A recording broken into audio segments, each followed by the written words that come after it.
Yağlı dərilər üçün məncə ideal tonal kremi tapmışam. İstisində necə əridi.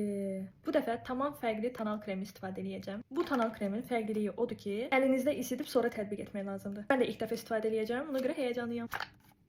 İçərisində 3 fərqli rəngdə olan tonal kremlər var. Belə lapatka formasında aplikatoru var. Əlimdə isitmədən ilk öncə rənglərini yoxlayaq. Bu ikinci rəngi, bu çox açıqdır. Üçüncü. Rənglərin kodları bunlardır. Mən 502W-la 501C-ni qarışdıracağam. İstisində necə əridi. Şokdayam. Belə üzümə tətbiq edərəm.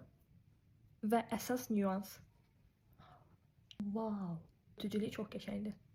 Amma baxmayaraq ki, mən üzümə bolluca nəmləndirici sürtmüşəm, çox qurudur. Qurudur, dəhşətli dərəcədə. Rəngi biraz uğursuz alındırdım, çünki çox açıqdır. Oturuşunu bəyəndim. Sadəcə bu tonal kremi yağlı dərilər üçün çox möhtəşəm olar. Ən açıq olan rəngini isə konsiler kimi istifadə edəcəm.